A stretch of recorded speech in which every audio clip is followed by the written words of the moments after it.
Bismillahirrahmanirrahim.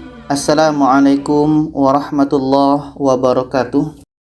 Alhamdulillah, kita bertemu lagi di channel Kelas Mengaji. Saya doakan kita semua selalu sehat, rezeki dilancarkan, dan kita semakin semangat untuk belajar mengaji Al-Quran ini. Baiklah, pada kali ini kita membahas tentang cara membaca ikhfa hakiki, yang mana ini dalam judul hukum nun mati atau tanwin. Hurufnya ada 15. Jadi ke-15 huruf ini cara bacanya tidak sama ya. Tidak semua dibaca tidak semua dibaca en. Ada cara-caranya. Contoh tak ini kita baca mingta. Kalau kita baca ming itu salah. Yang mana saja dibaca ming yang ada bunyi engnya. Jadi untuk pertama kita harus tahu pengertian ikhfa hakiki. Ikhfa hakiki adalah menyamarkan, samar, menyembunyikan atau sembunyi. Apa yang disamarkan? Bunyi nun mati atau tanwin apabila bertemu dengan hurufnya yang 15 ini. Dan cara bacanya dengan dengung, samar dan dengung. Nah, untuk mengetahui mana yang dibaca mana yang dibaca en dan lain-lain, kita akan lihat ikhfa hakiki ini terbagi kepada 3. Yang pertama ikhfa aqrab atau a'la, yang kedua ikhfa ab'ad atau adna, yang ketiga ikhfa awsat. Jadi sekarang kita bahas satu persatu ikhfa ini.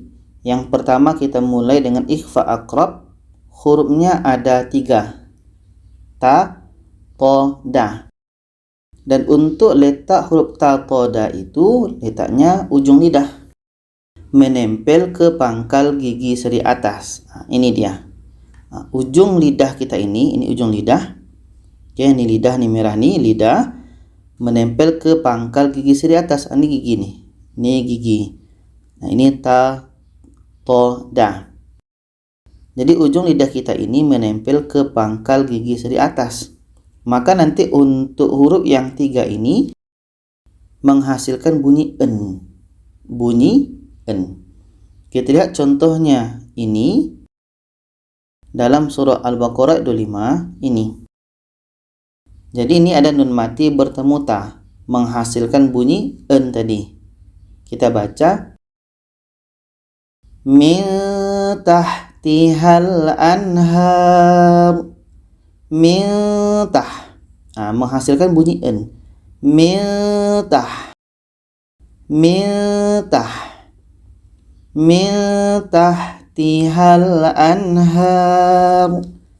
Contoh selanjutnya ini dalam surah Al-Baqarah ayat 164 ini. Tanwin bertemu toh. Ini menghasilkan bunyi en. Fidyatun ta'amu miskin. Fidyatun toh. Yatun toh menghasilkan bunyi en. Seterusnya ini dalam surah Al-Baqarah 22 ini. Nun mati bertemu dah menghasilkan bunyi en. Ada.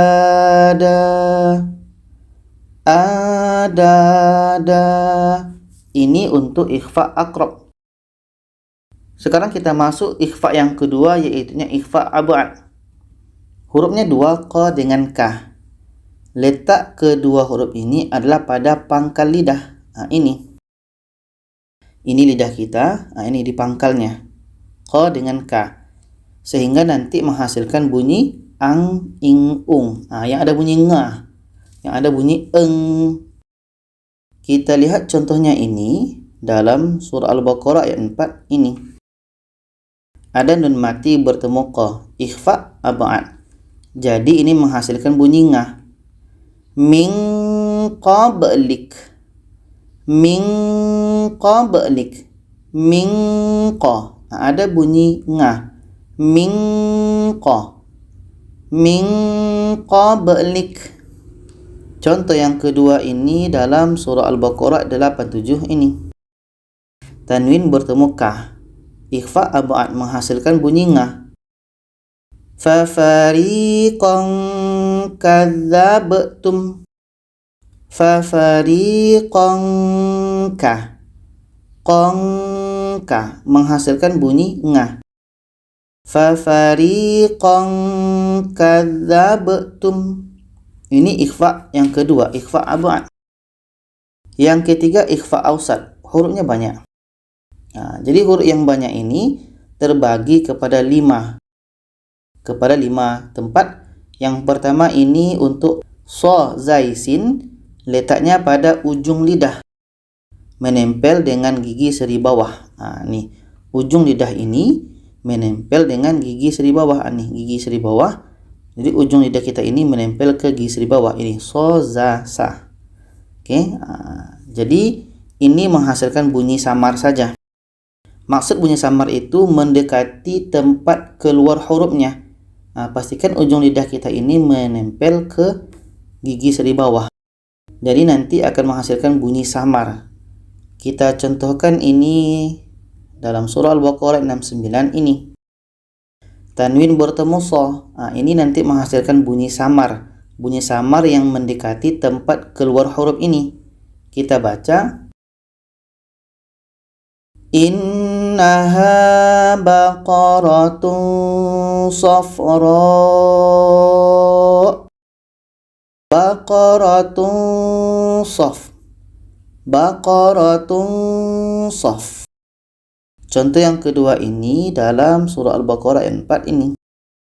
Ada nun mati bertemu za. Jadi nanti samarnya itu mendekati tempat ujung lidah ini menempel ke gigi seri bawah. Kita baca. Bima unzil.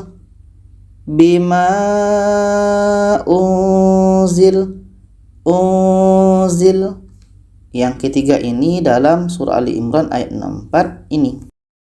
Ada tanwin bertemu sah, menghasilkan bunyi samar yang mendekati tempat keluar sah. Kita baca. Ila kalimatin sawa. Kalimatin sawa. Ini bagian pertama. Kita masuk yang B-nya ini. Hurufnya ini fa saja, letaknya pada bibir bawah menempel dengan gigi seri atas.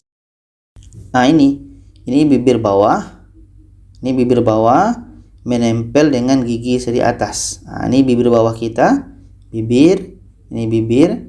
Jadi bibir bawah ini menempel dengan gigi seri atas. Fa, fa, bibir bawah menempel ke gigi seri atas. Fa.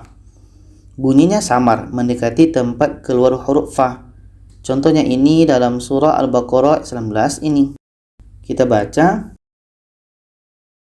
Maradun fazadahumullah. Maradun fa. Maradun fa. Oke, mendekati tempat keluar hurufnya. Yang C ini hurufnya ada 3, sa, za, zo. Tempat keluar hurufnya pada ujung lidah, menempel dengan ujung gigi seri atas. Ujung lidah kita ini menempel dengan gigi seri atas. Dho, za, sa. Ujung lidah menempel dengan gigi seri atas. Bunyinya samar, samar mendekati tempat keluar huruf.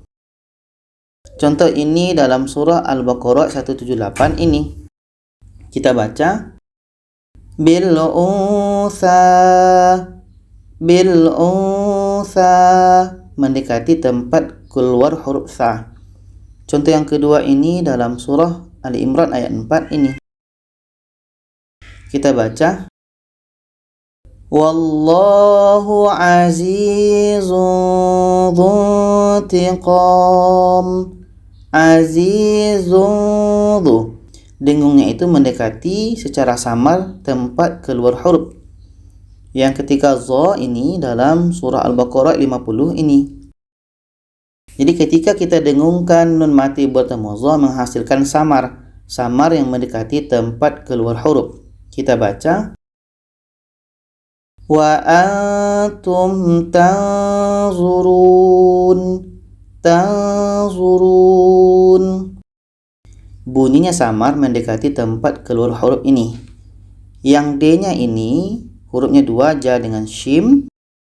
Tempat keluarnya tengah lidah. Nih. Ja dengan shim. Tengah lidah kita ini. Bunyinya samar. Samar mendekati tengah lidah. Contohnya ini dalam surah Al-Baqarah 70 ini. Nun mati bertemu syah. Samar ya, kita baca. Insyaallah. Insyaallah. Bunyi samarnya mendekati tengah lidah. Yang kedua ini contoh jim dalam surah Al-Baqarah 182 ini. Kita baca mim musil janafa. Mim musil janafa. Samarnya mendekati tempat keluar hurufnya. Yang terakhir bagian E, do, tempatnya pada tepi lidah. Ini do, pada tepi lidah kita nih. Do, do. Bunyinya samar mendekati tempat keluar huruf do. Contohnya ini dalam surah Al-Waqi'ah ayat 29 ini. Kita baca wa talhim mandud. Mandud. Bunyi samarnya mendekati tempat keluar hurufnya. Jadi kesimpulannya adalah untuk ikhfa hakiki terbagi kepada 3. Ikhfa aqrab, hurufnya ini menghasilkan bunyi en. Ikhfa ab'ad atau ikhfa adna, hurufnya 2 menghasilkan bunyi ang, ing, ung. Sedangkan ikhfa ausad ini hurufnya bunyinya samar mendekati tempat keluar hurufnya ini.